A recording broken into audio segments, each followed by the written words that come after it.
Hallo meine Freunde, herzlich willkommen zu unserem neuen Video. Das ist mein Freund Moritz und das ist sein A4. Und wir werden euch heute zeigen, wie man da den Zahnriemen wechselt. Die Arbeiten beginnen mit dem Ausbau der unteren Verkleidung am Motor. Diese hat, wie bei Audi üblich, jede Menge von diesen lustigen Clips. Moritz schraubt sie mal alle weg. Und vorne ist auch noch eine ganze Reihe. Nicht? Sind schon draußen. Okay.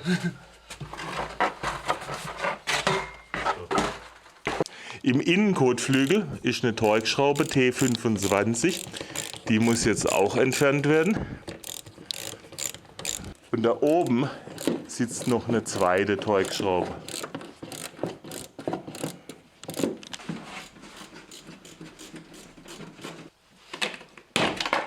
Wir müssen diese Gitter hier rausmachen, weil unter den Gittern sitzen die Schrauben. Unter den Gittern sitzen Imbusschrauben, 6er Nummer. Und die Schraube machen wir dann ganz raus. Hat einige Umdrehungen. Und die gleiche Schraube auf der anderen Seite.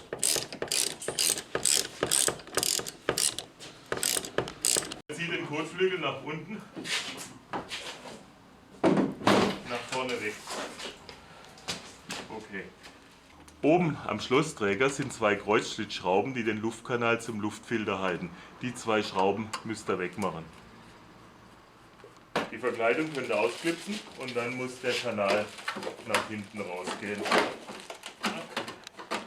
So, und kriegt dann raus. Längsträger sind jetzt 4 Schrauben. Die äußere, die nicht auf dem Dreiecksflansch sitzt, löst ihr zuerst. Zum Lösen nehme ich immer so ein Breakerbar. Für die Servicestellung braucht ihr jetzt die Spezialbolzen. Die dreht ihr hier ein.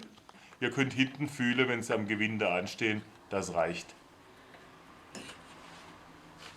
Die gleiche Nummer auf der anderen Seite. So, und jetzt kann der Schlossträger auf diesen Bolzen nach vorne fahren und fällt nicht runter. Wenn das alles gesichert ist, könnt ihr die anderen 6 Schrauben lösen.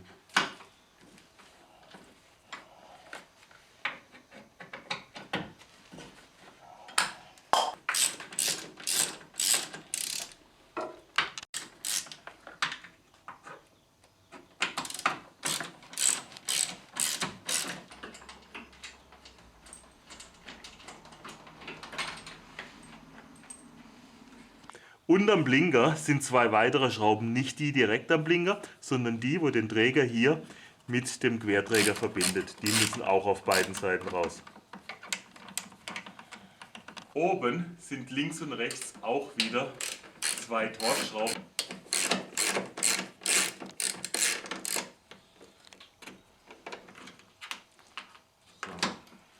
So. Ihr seht, jetzt wird die ganze Sache lose. Jetzt machen wir erstmal die andere Seite lose. In Servicestellung ziehen. Wenn er den Blinker abzieht, liegt er nachher nicht in der Gegend. Kommt sie so weit wie es geht.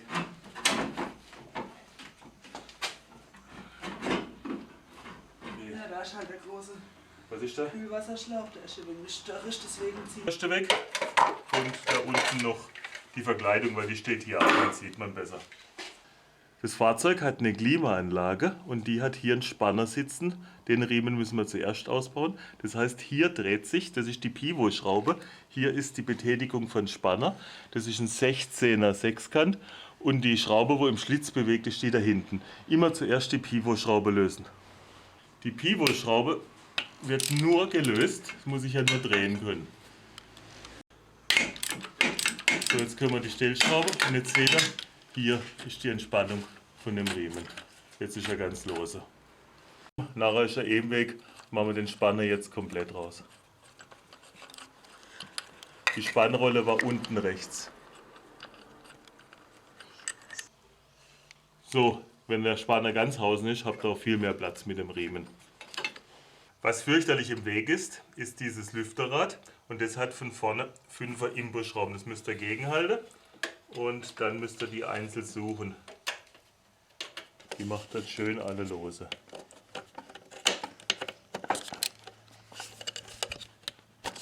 So, das war die letzte.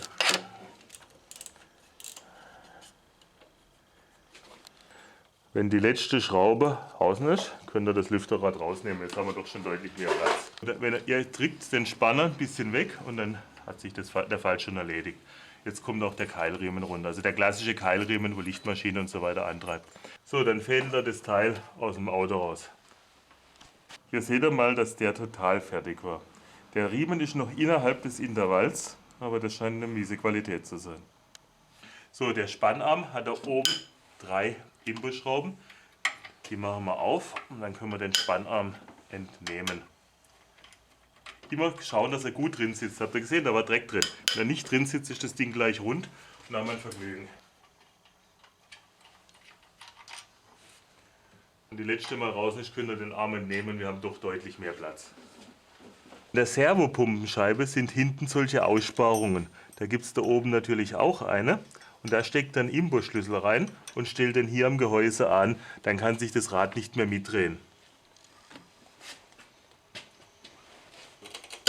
Aha. Wenn ihr den Riemen noch zusätzlich ein bisschen überspannt, bekommt ihr die Schrauben an der Wasserpumpe lose.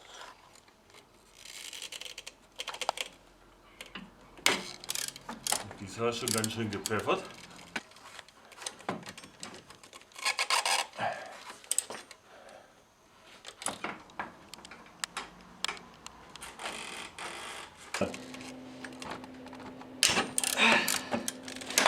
Und jetzt habe ich sie. Wenn das letzte Schräubchen mal unten ist, dann kriegt ihr den Riemen mit dem Rad zusammen raus. So, der obere Zahnriemenschutz hat nur solche Clips, einer hier und einer hier unten an der Ecke, ausklipsen und dann kann er mit etwas Geruckel entnommen werden. Für die weiteren Arbeiten müssen wir den Motor jetzt auf OT stellen, da brauchen wir 19er Vielzahn dafür, also so eine 12-Eck-Nuss in 19, die passt unten in die Kurbelwelle rein. Und dann können wir den Motor drehen, bis die Maige, hier ist eine Maige und die muss da oben hingedreht werden. Das heißt, immer im Uhrzeigersinn durchdrehen, ja nicht im Gegenuhrzeigersinn. Und jetzt wären wir genau auf OT. Am Antriebsrad auf der Kurbelwelle, dem sogenannten Schwingungsdämpfer, ist eine weitere Markierung, die die OT-Stellung des Motors anzeigt. Im nächsten Schritt ist es sinnvoll, unten den Schwingungsdämpfer an der Kurbelwelle, also das Riemenrad, zu lösen. Solange der Zahnriemen noch drauf ist, passiert ja nichts, wenn wir abrutschen. Wir müssen jetzt gegenhalten mit dem 19er.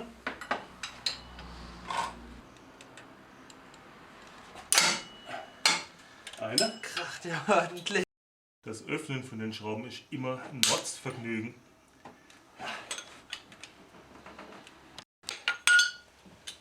Drin bleibt ein Knacks gegeben, ich bin nur mit dem Krafthebel hingekommen. Die, wo mal lose sind, können wir ja rausmachen.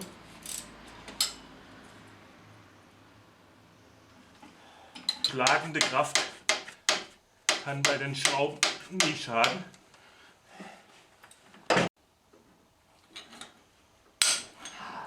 Und das war die letzte. Und dann könnt ihr den Schwingungsdämpfer abnehmen. So, bei diesem Motor haben wir noch ein zusätzliches Problem. Er scheint hier am Simmering Ölverlust zu haben. Deshalb müssen wir noch diese Schraube lösen, bevor wir den Zahnriemen demontieren. Das mit einer Steigen Engländer zum Beispiel gegen und dann könnt ihr die Zentralschraube lösen. So. Zahnriemenverkleidung hat ein paar Schrauben. Eine ist meine Imbusschraube, 6er Imbus. Die sitzt hier drin, die ist also ganz schön fest. Machen wir gleich ganz raus, das ist schon nur Plastikzeug. Die sitzt hier hinten, das ist ein Mütterchen. Kann ich mal Magnetsuche gehen. Hier unten ist ein Durchgriff und da sitzt noch hinten dran nochmal so eine hübsche Schraube mit 10er Kopfschraube. Die hat jetzt aber einen 5er Imbus. Die sitzt hier hinten im Eck. Ganze Verkleidung locker und runter. Bevor wir den Zahnriemen entspannen, müssen wir einiges beachten. Der Zahnriemen läuft insgesamt über 3 verschiedene Zahnräder. Dieses Zahnrad gehört zur Ölpumpe und hat keine spezifische Stellung, brauchen wir also nicht weiter beachten. Das Zahnrad da unten gehört zur Kurbelwelle. Dummerweise fehlt jetzt die Markierung, weil die war ja am Schwingungsdämpfer und an der Abdeckung.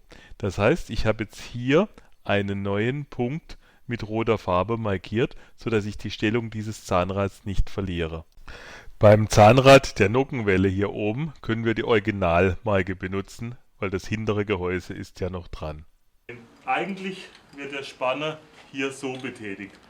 Aber irgendwie ist der schon ganz ausgefahren. Das heißt, der Zahnriemen hat sich schon maximal gelenkt und der Stößel hier innen, der Kolben, sitzt schon fest. Das heißt, wir machen jetzt einfach den Zahnriemen so weg und demontieren die ganze Spanneinheit, wird ja eh gewechselt.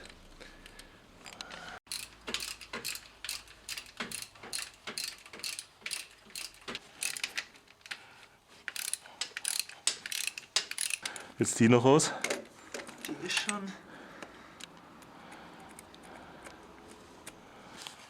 Nehmen raus, genau. Und jetzt kann der Zahnriemen beliebig entspannt werden. Die Rolle muss natürlich auch weg. So, dann können wir auch diese Spannrolle komplett rausschrauben. Da hat man wieder einer viel Schraubensicherung verbaut. Jetzt haben wir es. So, und dann fliegt die ganze Rolle nach unten raus. Und dann kann der Riemen aus dem Fahrzeug. Wenn der Riemen unten ist, können wir mal in das Nockenwellenrad runterschauen. Mit der Position braucht ihr da keine Angst haben, das sollte im Key drin sein. Ja, da ist er. So, dann müsst ihr das Rad mit einem kleinen Klauenabzieher runterholen. Allzu fest sollte es normal nicht sitzen.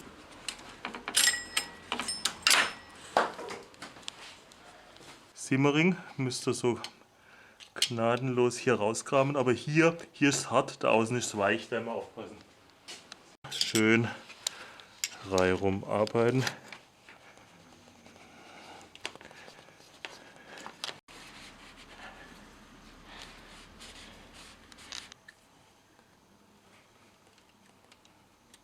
So, und irgendwann kriegt er das Mischding dann raus.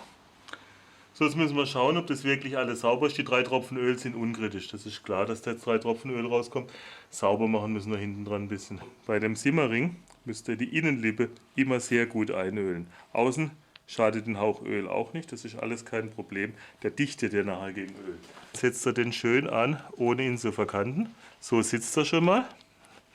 Und jetzt gibt es ein Spezialwerkzeug. Wer das Spezialwerkzeug nicht hat oder kein passendes, wie in meinem Fall jetzt, kann auch eine passende Stecknuss nehmen. Dann treibt er den Ring, ohne den zu verkanten, immer schön flächig ein. Und zwar Anleitung VW, habe extra nochmal nachgeschaut, Anschlag. So sitzt er wieder in seiner Not. So, nachdem der Simmering wieder drin ist, können wir jetzt hier das Zahnrad wieder drauf sitzen. Lustigerweise kommt es mit der Beschriftung nach innen, aber ihr seht es ja an der alten Maike außen.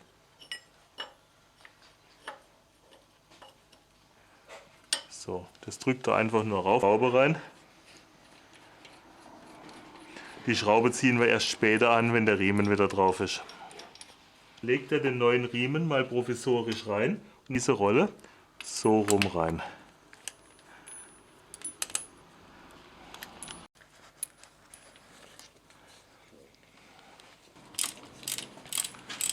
So, die machen wir mal leidlich fest.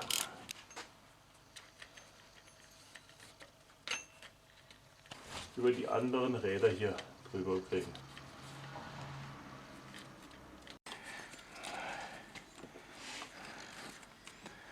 Die Rolle auf jeden Fall so viel freier, dass es irgendwie gehen muss. Ah, sieht es auch schon anders aus. Auf den neuen Spanner montiert ihr erstmal die Rolle drauf. Die Markierung oben stimmt, hier haben wir soweit Spannung. Der Spanner wird ja nachher in die Richtung gespannt, das kommt hin. Unsere Markierung unten stimmt auch, kontrollieren wir nachher nochmal. Das heißt, wir können den jetzt hier ein bisschen festhalten und das Spannelement aber immer noch mit gesichertem Stift einsetzen. So, jetzt ist der Spanner drin, Stift ist immer noch gesichert. Dann werden die Schrauben am Spanner angezogen. Drehmoment haben wir keins gefunden. Müssten 6er Schrauben, müsste also um die 10 Newtonmeter sein. Gut anziehen, dann hat sich's auch.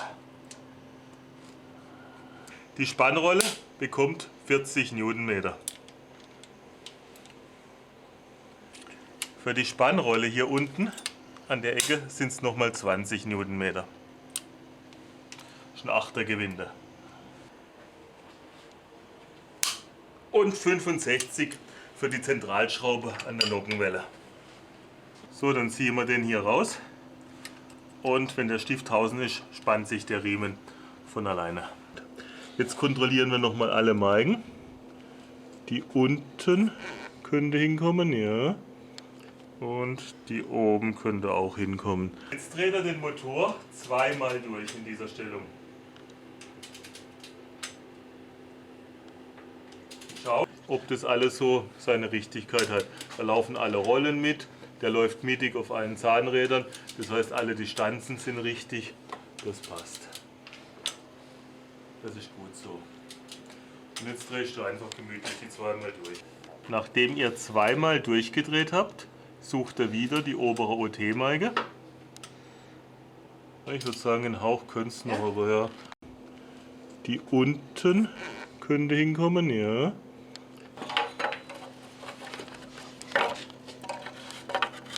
Wieder so in die Landschaft stellen. Hier oben war die mit dem 6er Imbus drin.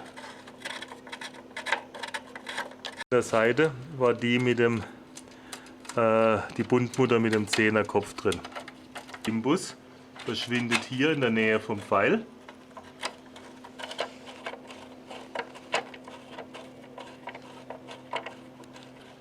Nie alle anziehen, erst wenn die letzte drin ist. Da unten war die mit dem 10er Kopf drin. Irgendwann haben auch die 4 Schrauben mit ihren 3 unterschiedlichen Köpfen ihr Ende. Und dann habt ihr die untere Verkleidung wieder drin. Nicht zu fest anziehen, ist alles bloß Kunststoff. So reicht das. Der Schwingungsdämpfer hat hier unten ein Loch und dafür gibt es einen passenden Pin dazu. Den müsst ihr jetzt erstmal orten. So wie es aussieht, sitzt der unten. Ihr könnt euch aber grob oben an der Markierung orientieren.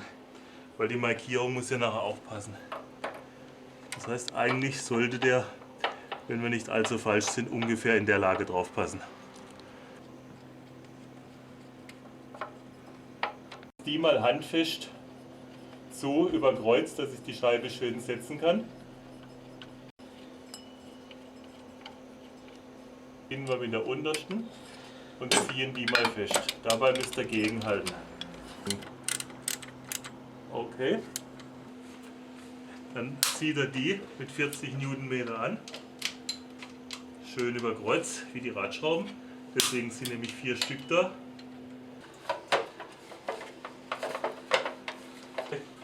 Dann steckst du den drauf, der muss hier schön drin sein, hier zweimal geklipst, fertig. Schauen, ob der Geber hier stimmt, passt alles. Als nächstes kommt der Spannarm für den Keilrippenriemen wieder drauf. Der hat 3 Schrauben.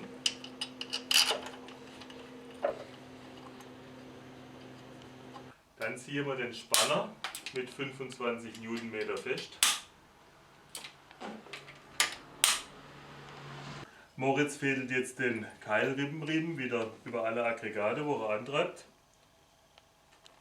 Hier unten, da drüber, oder? Geht gar nicht, gell? So, fackeln wir nicht so. Okay. Und dann den Spanner wieder mit dem 17er Schlüssel wegdrücken und dann dagegen. Da liegt er nicht ganz drauf, aber das macht sich, wenn man einmal dreht. Gerade mal drehen. Der muss überall drauf. Aber wenn er zum Beispiel nur so ein Tick daneben ist, gibt sich das, wenn man den ein bisschen dreht. Seht ihr, das ist er drauf. So, Moritz dreht noch ein bisschen weiter, dass er sicher drauf ist. Jetzt passt. Ah, wir haben einen Gang dran. Und dann müsst ihr schauen, dass der Riemen über all die Rollen genau mittig drüber läuft. Da unten trifft er schön, auf dem Spanner trifft er, hier läuft er wunderbar mit. Das passt alles klasse. So, jetzt müsst ihr den Riemen für die Wasserpumpe einsetzen. Der hat keinen Spanner, da wird die Spannung ganz interessant gemacht. Die Keilriemenscheibe ist zweigeteilt. Jetzt legt er den Riemen rein, dann sitzt der weiter innen und wenn er nachher die Schrauben zuzieht, spannt der sich von alleine. Du musst erstmal mit allen Teilen hinter das blöde Zahnrad von diesem Lüfter. Du bist da vorne drauf, du musst hinter das Ding. Jetzt ja. Ah, super. Nee, erstmal loslassen, die müssen gleichmäßig kommen. Ja. Wenn ihr mal eine drin habt, ist das mit den anderen kein Problem.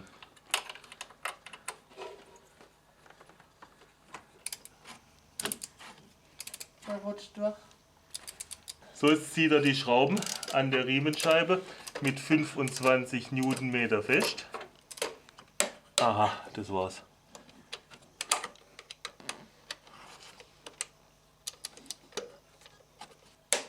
Okay.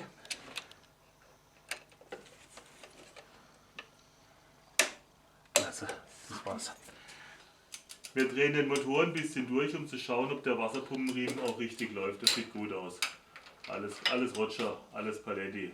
Den Viscolifter setzt er von oben wieder ein, beachtet die alten Markierungen. Vierkant war von hinten gedrückt, die runden Schrauben kommen von vorne. Der hat 4 Schrauben bei dem Modell. Also gerade wieder draufsetzen, so wie er drauf war. Das Lüfterrad ein bisschen mit der Hand gegen und dann 10 Newtonmeter Drehmoment für die Spielzeugschrauben. Über Kreuz, also jetzt die gegenüberliegende. Okay, und dann nochmal die gegenüberliegende. Du bist jetzt eine weitergegangen gewesen. Genau, also Die nochmal. Ratio. Nochmal. Okay. Einmal rundrum 10 Newtonmeter für alle. Geht aber nichts mehr, gell? Nee. So, jetzt kommt noch der Spanner für die Klimaeinheit rein. Ihr seht, der hat diese Pivotschraube und rechts die Schraube, in der man die Stellung macht.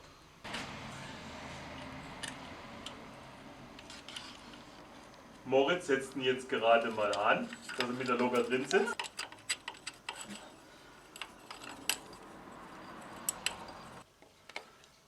Dann fädelt er den Riemen ein.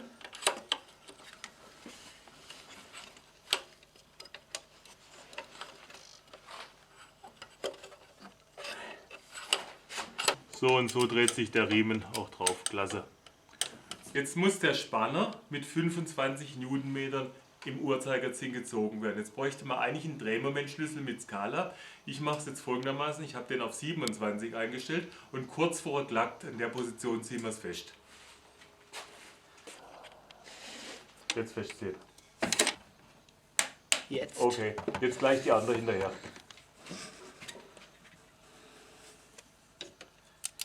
Jetzt. Die Schraube an dem Lagergelenk, also am Pivot, ziehen wir auch mit 20 an. So. Okay, raus mit dem Ding. Schauen, dass diese Laschen hier außen sind. Dann könnt ihr da oben langsam wieder zurück. Aha, da kommen wir schon in die Richtung. So, mal oben eine rein auf jeder Seite. Die dürft ihr natürlich auf keinen Fall festziehen. Das müssen wir alles erst noch ausrichten. So, dann drücken wir den Träger etwas hoch und dann können wir die vordere auch mal einschrauben. Auch wieder wie eben, jede Schraube nur ein paar Gewindegänge reindrehen. Wir brauchen noch jede Menge Luft, damit wir die anderen Schrauben reinbekommen. Jetzt wäre die Ratsche doch gut.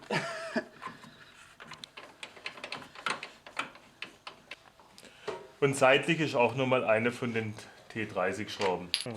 Auch nicht fest. Dann zieht er von oben her kommend erstmal die an. Am besten orientiert ihr euch in den alten Abdrücken, dann stimmt die Stellung am besten. So, seht, jetzt treffen wir wieder die alten Abdrücke. Passt. So, die Bolzen können dann auch wieder raus. Bolzen kommt natürlich auch wieder eine Schraube rein. Du hast schon 45er Holz, gell? Ja, den habe ich schon hier. Gut, dann stelle ich mal den Drehmomentschlüssel ein.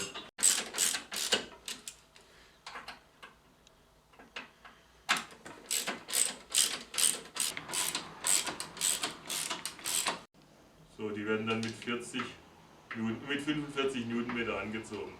Das war fast ein bisschen viel, aber sie schreiben es halt so.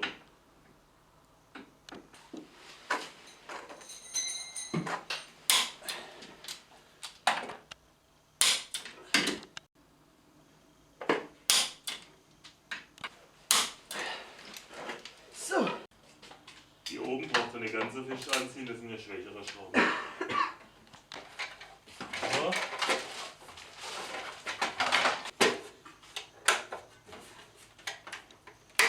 Nachdem wir die ganzen Dinger drauf haben, Luftkanal, Abdeckung, Einspritzleiste kommt natürlich auch noch drauf.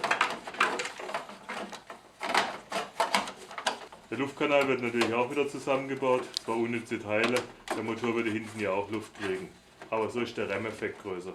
Dann macht er die Leiste wieder hier drauf, einfach drauf drücken, Kantenschutzprofil. Da ist das Ding. So, dass man möglichst nichts von der schönen Technik sieht, kommt auch noch eine Verkleidung drüber. Blinker verbinden wir wieder, Stecker rein. und dann wird er gerade eingesetzt und eingerastet. Das war's schon. Gleiche Nummer auf der anderen Seite. So, dann setzen wir die Stoßstange wieder von vorne an und dann müssen wir sie nur noch reindrücken. Ja.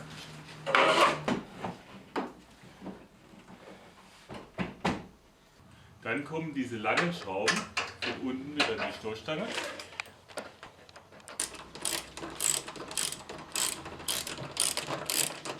Die hat natürlich wieder ein irrsinnig langes Gewinde, die gute Schraube, aber irgendwann werden wir auch noch fertig.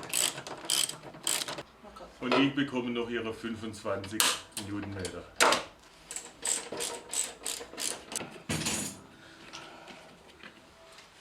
Nehmen wir mir dafür Kraft. Jetzt. Zum Schluss machen wir noch die Schrauben vom Innenkotflügel fest. Sind auf jeder Seite 2 Stück. Nur handfest reicht schon. Als letztes schrauben wir noch den Unterfahrschutz fest. Die da so unten runter unter diese Lippe und nehmen dann den ersten Clip und stecken den hier hinten in die Verschraubung. Das sind 90 Grad Drehclips. Jetzt. So. Und machen den erstmal fest, weil dann kann es nicht mehr nach hinten rausrutschen. Und dann schrauben wir die letzten einzelnen hier, hier, hier und an den Seiten noch fest.